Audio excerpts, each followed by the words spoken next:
ازيكم عاملين ايه؟ يا رب تكونوا بألف خير.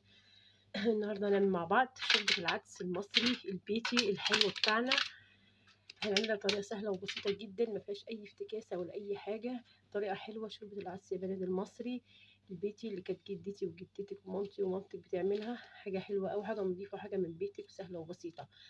يا ريت لأول مرة يشوف الفيديو يشرفني لايك للفيديو واشتراك في القناة وضروري يفعل زر الجرس عشان يوصلكوا كل جديد أنا بنزله. بشكر الناس اللي بيعملوا كومنتات كتير، وبشكر الناس برضو اللي بتقولي على الكومنتات. انا بشكركم على الكلام الحلو دوت، بشكر تشجيعكم ليا.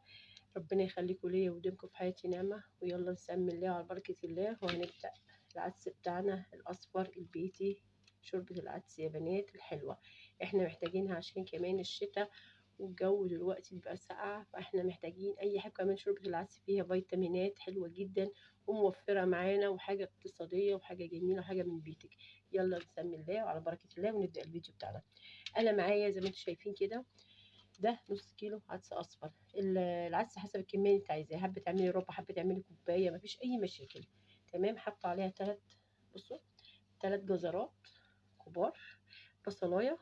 التوم ده يا بنات، شايفين التوم ده انا فرزته معاكم قبل كده. بصوا انا مطلعاه اهو فك زي ما انتم شايفين كده، ولا لونه غير ولا اصفر ولا اي حاجه. التوم ده اللي احنا فرزناه مع بعض، و3 طماطمات وسط. تمام، بس مفيش اكتر من كده. ويلا بينا على البوتاجاز ونحط المقادير بتاعتنا. يلا بينا على البوتاجاز.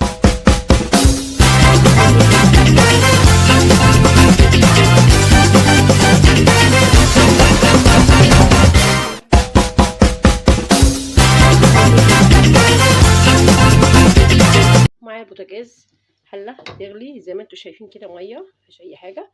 تمام. هنزل بالخضار بتاعي الاول بالشكل ده اهو. بسم الله. قطعه الثوم كده. تمام. وكمان هنزل بالعدس بتاعي بسم الله اهو. اعمل كده اهو عشان العدس انتوا عارفين العدس كمان يا بنات مغسول كويس جدا، وضروري انتوا تغسلوه كويس لانه بينزل نشويات. بصوا لازم اعمل النقطه دي كده عشان العدس بيبقى لازق في الطبق زي ما انتوا شايفين. تمام كده. وهقلبه تقليبه صغيره اهو. هنقلب بالشكل ده كده اهو. بصوا ولا ميته فيها اي حاجه زي ما انتوا شايفين. ده الثوم بتاعنا اللي انا قلت لكم عليه، والبصلايه بتاعتنا. الخضار بتاعنا جميل يا بنات، فيه فيتامينات حلوه قوي قوي قوي. العدس كمان كله فوائد جميله جدا. طبعا انا هخليه لغايه ما يغلي، وبعد ما يغلي هوطي عليه خالص واسيبه لغايه ما يتشرب ويستوي كويس، وارجع اقول لكم هنعمل ايه تاني. خليكم معايا لاخر الفيديو. بس كده يا بنات، بصوا العدس بتاعي انا وطيت عليه. بصوا تلاقوا كل حاجه اتهرت فيه بالشكل ده زي ما انتم شايفين. بصوا اهو كده. بصوا تمام قوي كده. بصوا تعرفوا استوى ازاي. بنات العرايس بتوعنا الجداد اللي لسه اول مره يخشوا المطبخ، بندوس على الجزرايه كده بالشكل ده كده. اتهرست معايا اهي كده اهو. بصوا اتهرست معايا بالشكل ده، يبقى هو كده خلاص تمام قوي. وكمان البصلايه بنجيبها اهي، بنروح دايسين عليها كده. بصوا اهي شايفين كده الخضار بتاعي استوى كده تمام قوي. العدس كله استوى على فكره. العدس ما تغطوش الغطا للاخر، عشان لو غطيتوه للاخر قفلتوا الحله بيبقى بيفور وهيبهدلكوا الدنيا ويبهدلكوا البوتاجاز. احنا بنكشف الغطا نخليه مكشوف شويه. ارجع لكم تاني بس العدس يبرد شويه وارجع اقول لكم هنكمل مع بعضينا ازاي. تاني يا بنات، انا العدس استوى تمام كده وصفيته اسفه وحطيته في الخلاط بعد ما برد. انا وريت لكم لما اتسلق واستوى، حطيته في شفشق الخلاط وضربته بالشكل ده كده. تمام. وصفيته اهو، رجعته نفس الحله تاني. تمام. انا معايا هنا طاسه هحط فيها، حاطه فيها حبه من الزيت زي ما انتم شايفين كده. حابين تحطوا سمنه ماشي، حابين تستبدلوها بزبده ماشي زي ما عجبكم. تمام كده. حابين زيت وزبده برده مفيش مشكله. هنزل عليها بسم الله شويه، يعني نص كوبايه من الشعريه. الشعريه برده حسب راحتكم يعني. الشعريه برده حلوه وبتقل كمان العدس وتديله طعم تحفه يا بنات. هقلب بقى كده. كمان هحط معايا هنا، هنزل بمكعب من الشوربه. شوربه اي نوع شوربه عندك يا حبيبتي. تمام اهو كده اهو. مكعب من الشوربه اهو بالشكل ده. تمام. وهقلب الشعريه كده. مش هتاخد معايا حاجه خالص، سهله وبسيطه، طريقه سهله جدا جدا. هقلب بقى الشعريه وارجع لكم تاني عشان الفيديو ما يطولش عليكم. لغايه الشعريه ما تتحمر هحيق العدس. انا حطيت زي ما قلت لكم مكعب واحد. هنزل بقى بالملح بتاعي، والملح بتاعكم حسب الرغبه. تمام، زي ما قلت لكم في ملح بيحيق يا بنات وفي ملح ما بيحيقش، وندوق.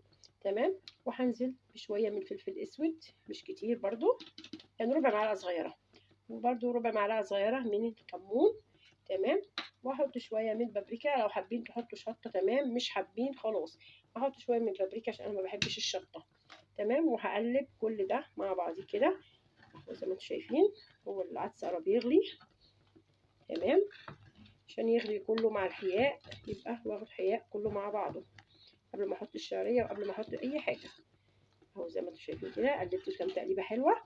دوبت البهارات بتاعتي والحاجات اللي انا حطاها مكونات. وادي الشعريه اهي انا بحمرها معاكم، مش هتاخد معايا وقت خالص.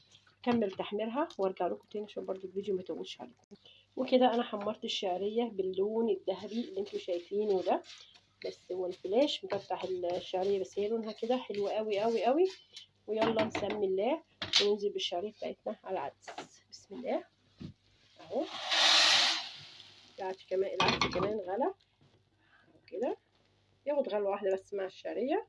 صح، ثواني اهو كده، خلوه واحده مع الشعريه، وبعدين اطفي عليه واوريكم النهايه بتاعته. حبايبي كان معايا طبق العدس بتاعي التحفه جدا، شوربه العدس المصري، العدس الاصفر بتاعنا.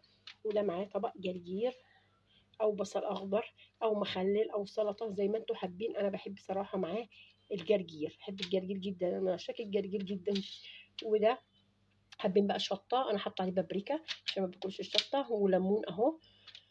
واقول لكم بالف هنا والشفا ان شاء الله تعملوا يطلع معاكم كويس جدا. هو سهل وبسيط، وطبقنا النهارده كان حاجه بسيطه جدا، حاجه موفره لربة الاسره، حاجه لاخر الشهر كده، البنانيت الحلوه لاول مره يخشوا المطبخ. شوربه العدس سهله وبسيطه وما فيهاش اي افتكاسه، يا دوبك حبه عدس وشعريه، يعني حاجه رخيصه جدا. ب5 جنيه جبنا عدس وعملنا جنبيه شعريه، مفيش اي مشكله. اشوفكم على خير ان شاء الله في كل فيديو جديد. النهارده كان معانا شوربه العدس المصري. لايك كتير للفيديو عشان يوصل اكبر عدد يستفاد منه، وكمان اشتراك في القناه وضروري تفعلوا زر الجرس. اقول لكم السلام عليكم، اشوفكم بالف خير فيديو جديد ان شاء الله. السلام عليكم.